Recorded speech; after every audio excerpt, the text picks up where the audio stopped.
Hi, it's Dwyer. GamblersAdvisory.com, dwyervip.com. Remember, the opinion you should follow should be your own. Just consider this video to be a second opinion from a complete stranger online. Now, you remember the recent Jean Pascal-Sergei Kovalev fight. You remember Freddie Roach in Jean Pascal's corner, right? Roach is having a dialogue with Pascal between rounds as that fight goes forward. And Roach bluntly says to his fighter, look, if you don't show me something this round, then I'm going to stop this. Right? So, Pascal goes out, has a less than great round. Freddie Roach waves off the fight.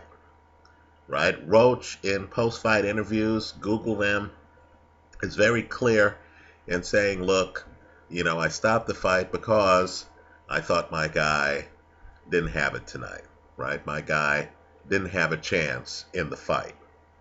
Right now, let's just play boxing profiler here. Okay? That is a window into Freddie Roach. Right? Roach has been in the game a long time. Right? If he's not in the Hall of Fame already, he'll be in the Hall of Fame. He's been around to the point where he's won Trainer of the Year several times. Right?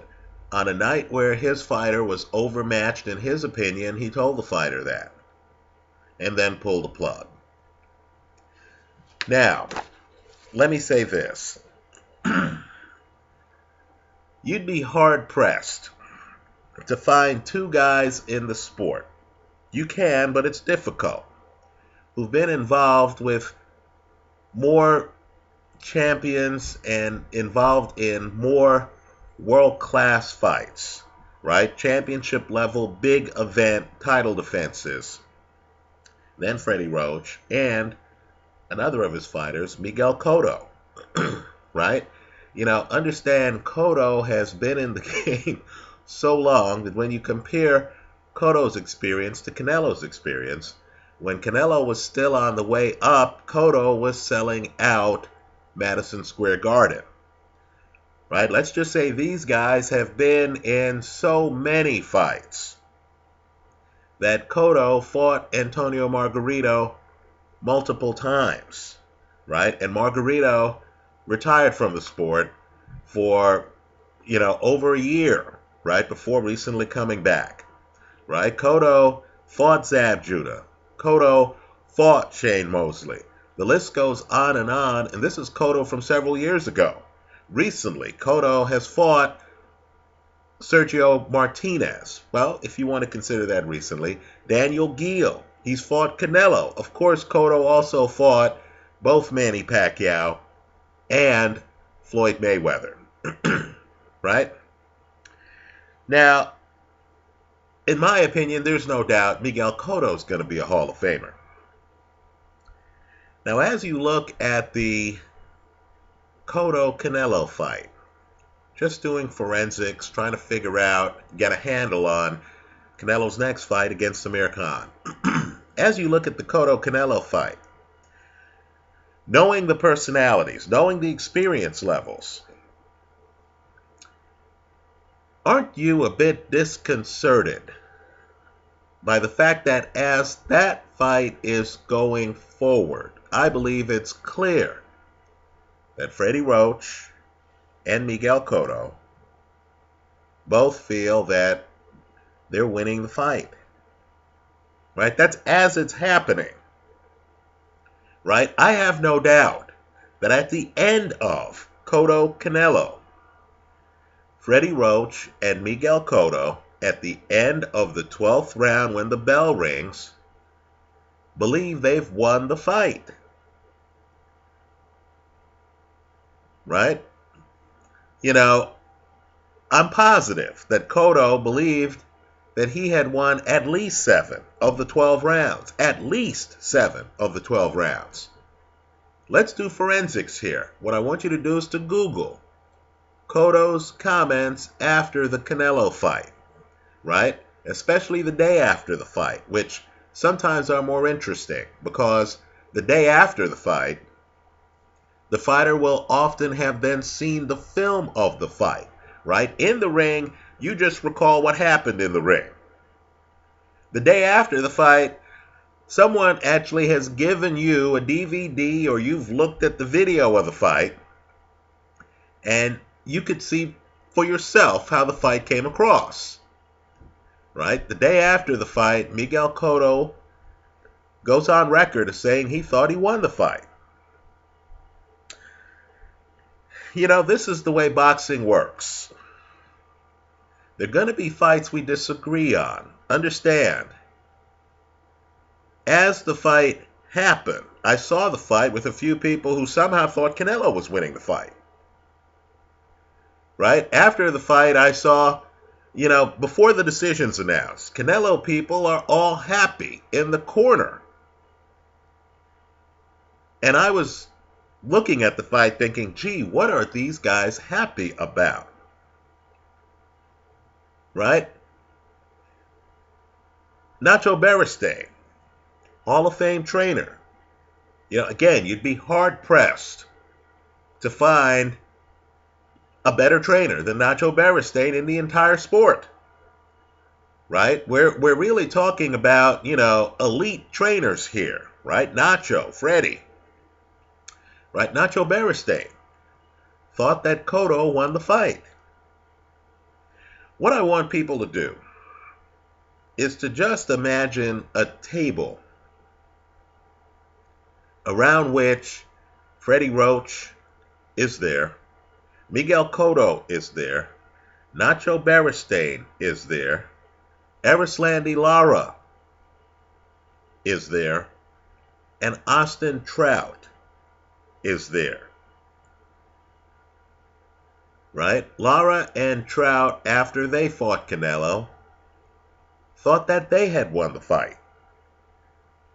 Right? Now, understand, boxing is a game of perspectives. In a lot of ways, it's like figure skating. We all watch the performance, and then some people are holding up a 10. Right? Other people are holding up a 7. If you're wondering about the criticism of Canelo, right, just ask yourself, what would the people at that table say? Right? Cotto, 12 rounds against Canelo. Erislandy Lara, 12 rounds against Canelo. Austin Trout, 12 rounds against Canelo. Now, there's some dynamic that the judges are looking at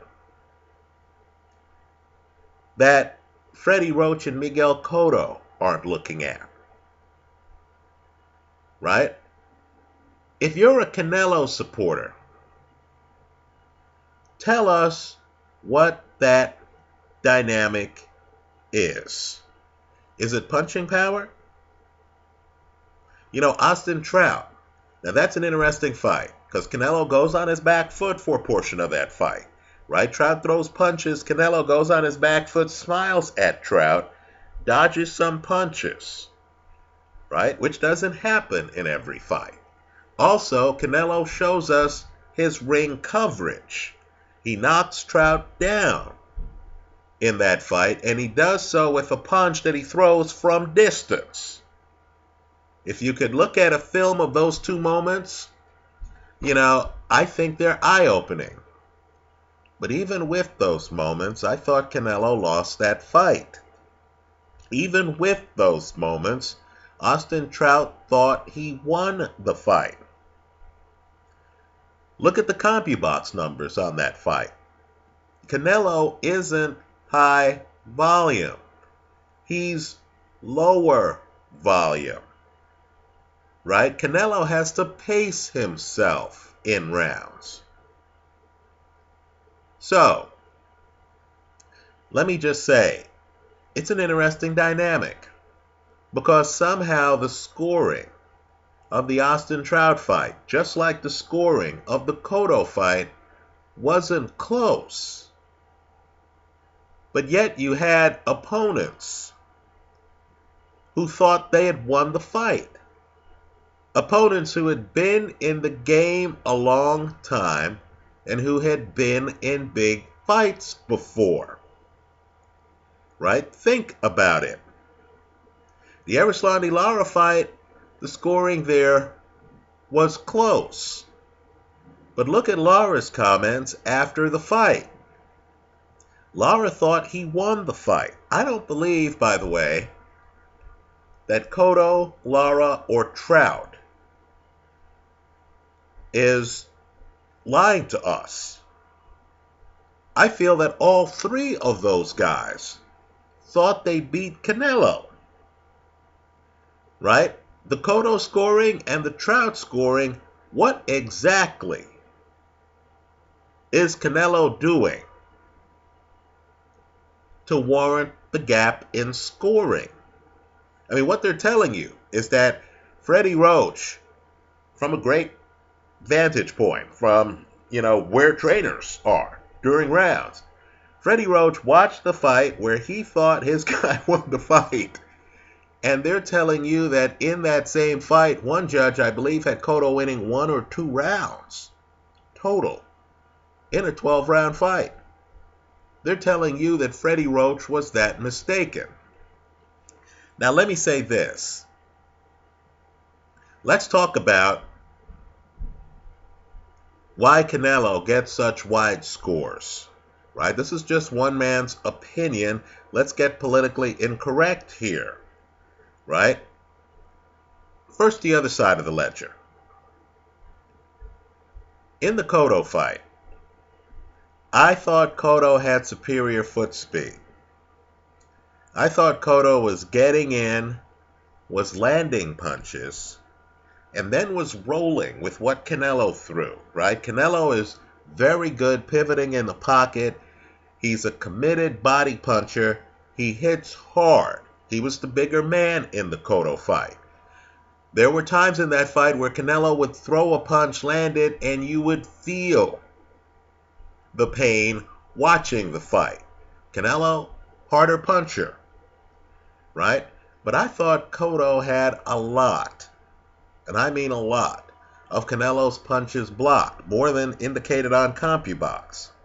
I thought Cotto was doing what he wanted to do in the fight, right? Cotto gets stunned a couple of times, but I thought Cotto was the one dictating the spacing. I thought Cotto was the one dictating the pacing. Now look, I know many big names in boxing disagree with me. I know most of the public does. I know Floyd Mayweather, for example, believes that Canelo won the fight. Right? I'm just making the case for the other fighter. Right? I thought Cotto was getting in and out as he saw fit. I thought Canelo looked a little bit slow to me. He certainly looked slower than Cotto to me. Right? I thought the Erislandy-Lara fight, I thought Canelo looked decidedly slower than Erislandy-Lara. I'll agree, Lara's moving away for a lot of the fight. You know what? Movement and a back foot game are valid strategies to me. Right? If you're going to complain that a guy is running too much, then you need to make it obvious to us that you're trying to hunt him down. You can't have average to below average foot speed, get hit in the pocket, start to try to catch up with the other guy, have the other guy scamper away, and then feel you've done something to win the round.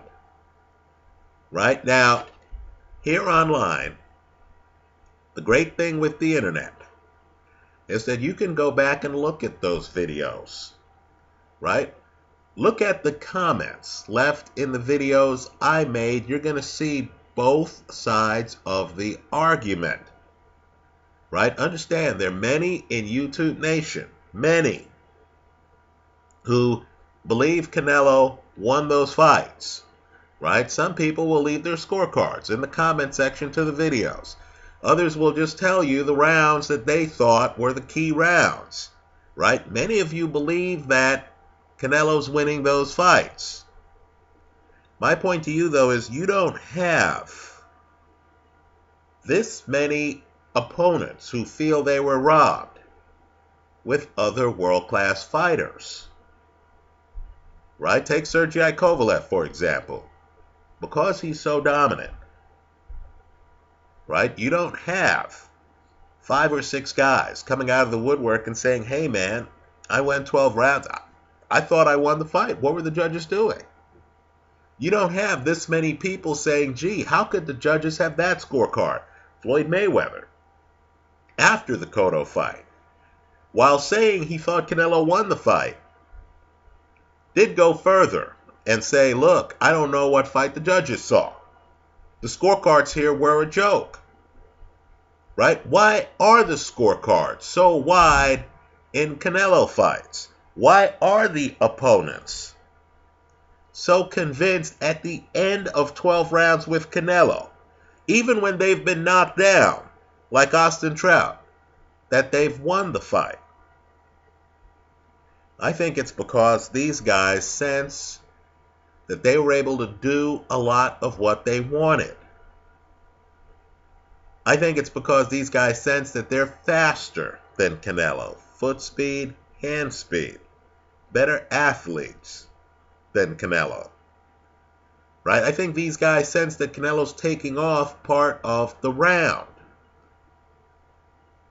Right? I think these guys sense that if they keep the fight in the middle of the ring and use some lateral movement, Canelo can't knock them out.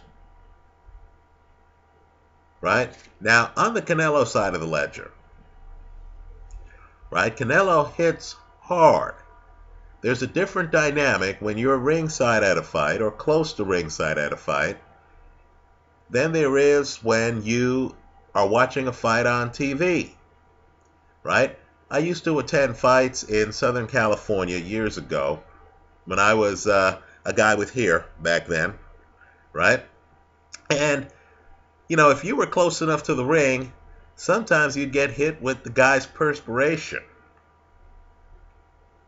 Right? You know, you would hear the shots. You don't quite hear it on television. You actually hear the, you know, and the sound does affect your scoring of the round. Right? You see a guy, the other guy might be landing more shots, might be quality shots. But then the guy lowers his shoulder and lands a couple of hard shots that you hear. And it leaves an impression. At the end of the round, when you're scoring the round, you might remember the And you might say, you know what, this was a close round, but damn.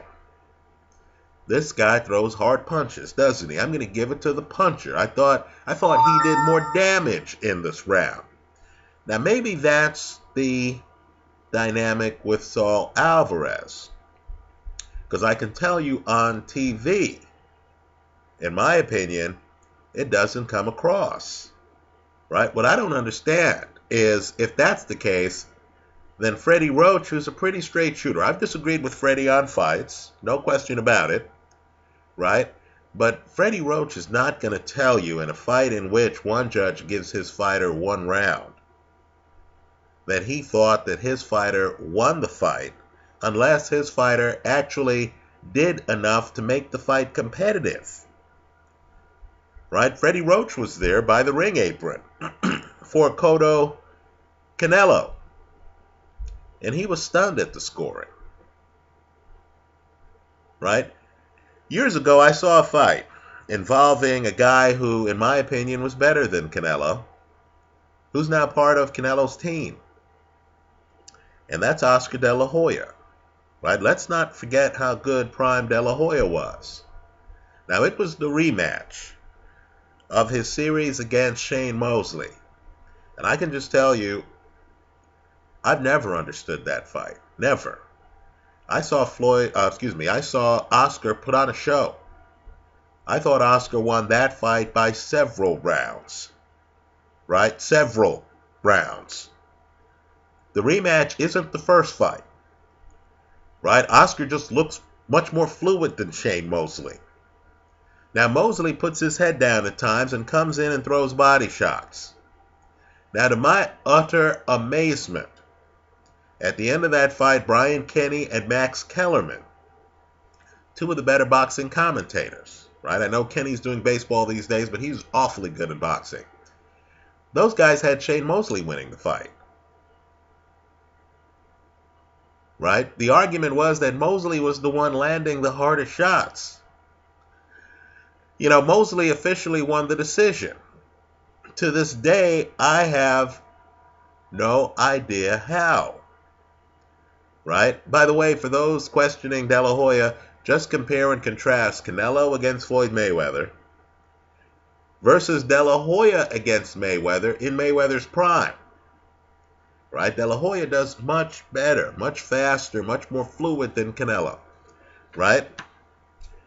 So, Oscar, who 99% of the time was PC, actually gave a couple of interviews after the Shane Mosley fight where he was politically incorrect, where he pointed out that he thought he'd won the fight, that he didn't know what was going on, just like I didn't know what was going on there. I think it's the same dynamic. Right? Mosley put his head down, was coming in, was throwing one punch to every two Oscar threw. Right? Would land some clean shots, but Oscar was doing what he wanted. I believe Amir Khan's going to be able to do what he wants against Saul Alvarez. What he needs to do, though, is to just be aware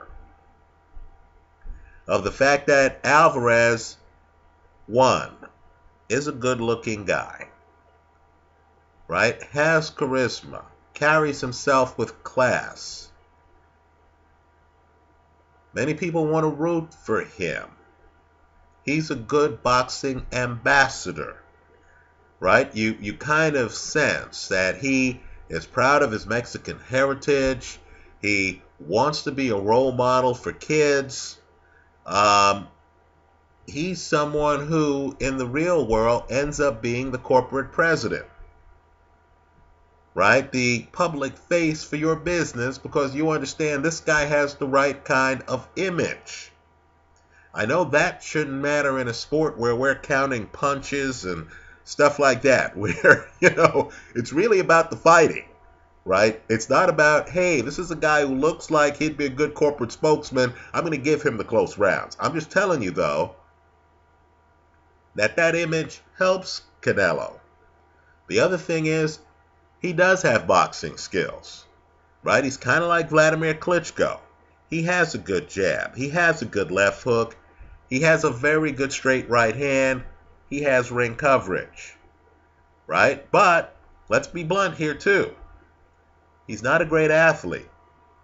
He doesn't move as well as Erislandy Lara, as Miguel Cotto. We know that because he's been in the ring with them, as Floyd Mayweather, right? Even though he's in his 20s, right, while he looks great at times and while he's explosive at times, he does have to pace himself, doesn't he? Right? This isn't exactly Kell Brook, where every second of the 3 minutes, Kell Brook could come in and flash hand speed. Right? No. This is a little bit different. This is where you see him and, he looks great in the first minute. Then you're looking at your watch. You're like, wow, Canelo's over at the side of the ropes here. Oh, wow, Canelo's buying time here. Then he comes back at the end of the round with a flurry. Right? But I think the good moments have the judges thinking, Canelo's off to a fast start in this round. Unless the other guy does something. I'm going to give the round to Canelo. Right? Amir Khan is going to have to be aware of that dynamic. And when Canelo is taking breathers, think Bernard Hopkins against Joe Calzaghe. When Canelo's taking breathers, Khan needs to throw his hands. He needs to be active. He needs to fill in those slow periods. Right? The other thing, too, is, when Canelo's on his back foot and he's smiling at you, I don't think I've seen Canelo throw a hard punch on his back foot yet. right? In other words, coming forward, hey, Canelo's throwing all kind of bombs. I think he's one of the hardest punchers in boxing. I believe that's his real strength, his punching power. But on his back foot, not so much. So when Canelo's over by the ropes, I know opponents are like, after getting hit a few times from this dude, they're like, oh, I'm not going to chase him over by the ropes. Amir Khan needs to think differently. He needs to think, hey, maybe this guy landed some big shots when he was on his front foot. Now he's on his back foot. Let me jump in the water here and let my hands go. Because on his back foot, this guy's not Ali. He's not James Toney. Right? So, if you picture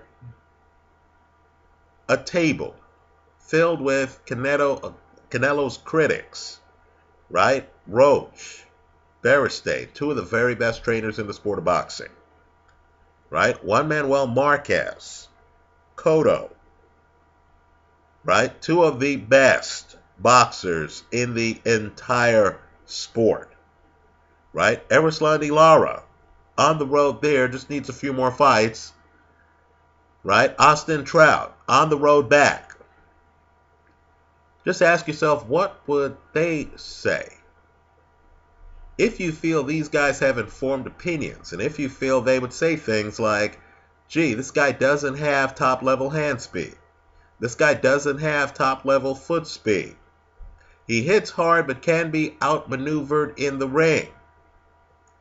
Right? He can move around the ring, but he's not sudden. Right? His ring coverage is where, he throws a punch from distance, but he can't physically jump in your face from distance. Right? If you wonder why Floyd Mayweather said that he made Canelo,